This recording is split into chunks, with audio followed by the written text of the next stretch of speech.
स्वागत है प्यारे बच्चों, आप सभी का तीसरी कक्षा के ई लर्निंग हिंदी की कक्षा में। बच्चों, आज हम लोग आपके हिंदी व्याकरण का 8वां पाठ करेंगे, जिसका शीर्षक है सर्वनाम। ठीक है, तो आप सभी अपनी पाठ्य पुस्तिका निकाल लीजिए और पृष्ठ संख्या 53 देखिए। चलिए सबसे पहले इसका पठन करते हैं। देखिए यहाँ दिया गया है करण और अभय भाई है। देखिए ध्यान से क्या लिखा है, करण और अभय भाई हैं। करण और अभय एक साथ खेलते हैं। करण और अभय के माता पिता करण और अभय से बहुत प्रेम करते हैं। ठीक है, तो आप यहाँ देख रहे हो ना, बार बार करण और अभय के नाम आ रहे हैं और ये सुनने में हमें अच्छे भी नहीं लग रहे हैं, है ना। फिर देखिए करण के मित्रों की सदा मदद करता है। करण दयालु बालक है। अभय पढ़ाई में होशियार है और अभय कक्षा में प्रथम आता है। बच्चों, आप लोगों ने देखा ना, यहाँ करण और अभय को बार बार लिखा गया है ना। उसके बाद इसी अंश को दोबारा से लिखा गया है, परंतु इसमें कुछ बदलाव आए हैं। तो आप लोग ध्यान से देखिए क्या बदलाव आए हैं। तो आप देख सकते हो उसके बाद वाला अंश, करण और अभय भाई है, वे एक साथ खेलते हैं।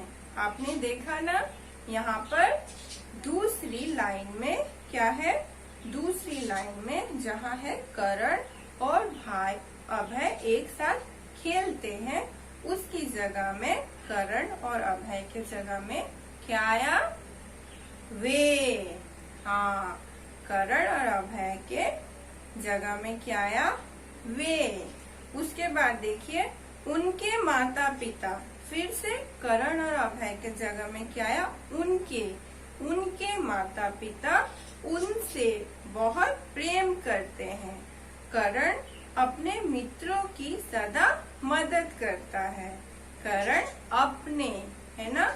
फिर से जो पहला अंश था उसमें करण 2 बार लिखा गया है, परंतु यहाँ करण अपने, फिर से करण के जगह में क्या आया, अपने मित्रों की सदा मदद करता है। वह दयालु बालक है। वह, देखिए यहाँ बदलाव आया, वह दयालु बालक है। अभय पढ़ाई में होशियार है।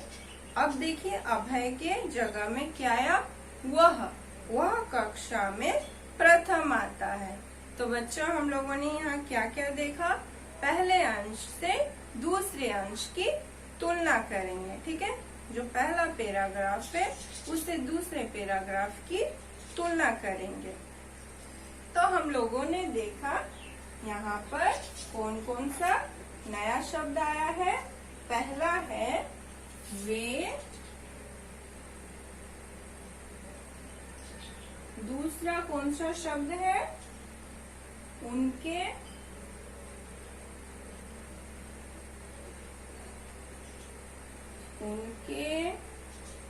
फिर उसके बाद है उनसे,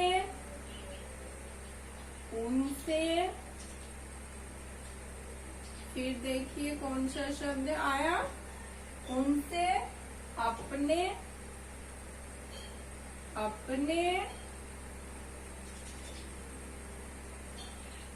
फिर कौन सा शब्द है, वह,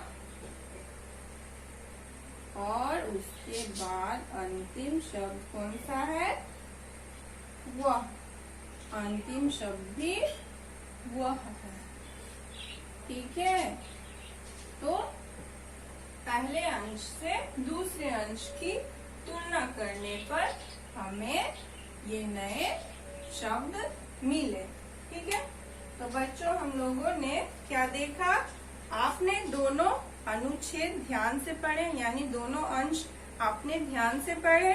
अब बताइए कि दोनों अनुच्छेदों में क्या अंतर है। तो हम लोगों ने करके देखा ना अंतर, तो हाँ आपने सही समझा। ऊपर दिए गए दूसरे अनुच्छेद में करण और अभय के नाम बार बार ना लिखकर उनके स्थान पर हम लोगों ने क्या लिखा, कुछ अन्य शब्दों का प्रयोग किया गया है, जैसे वे, उनके, उनसे, अपने, वह आदि।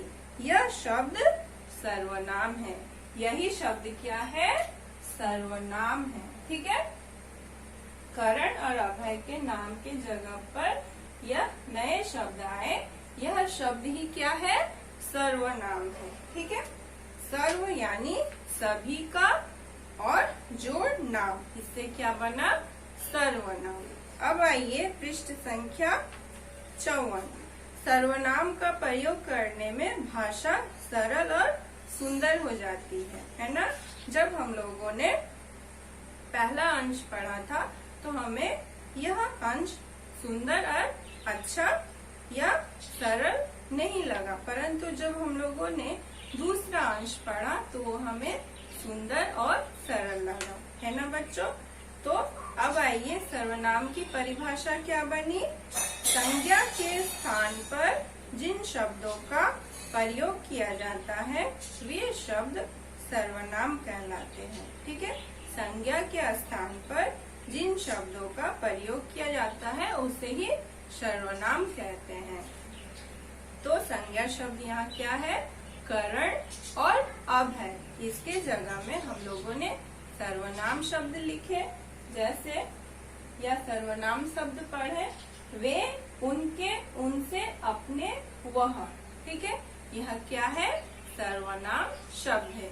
इसके अलावा भी अन्य सर्वनाम शब्द होते हैं। तो बच्चों आज हम लोगों ने जाना सर्वनाम किसे कहते हैं। तो आशा रखती हूँ आपको समझ में आ गया होगा।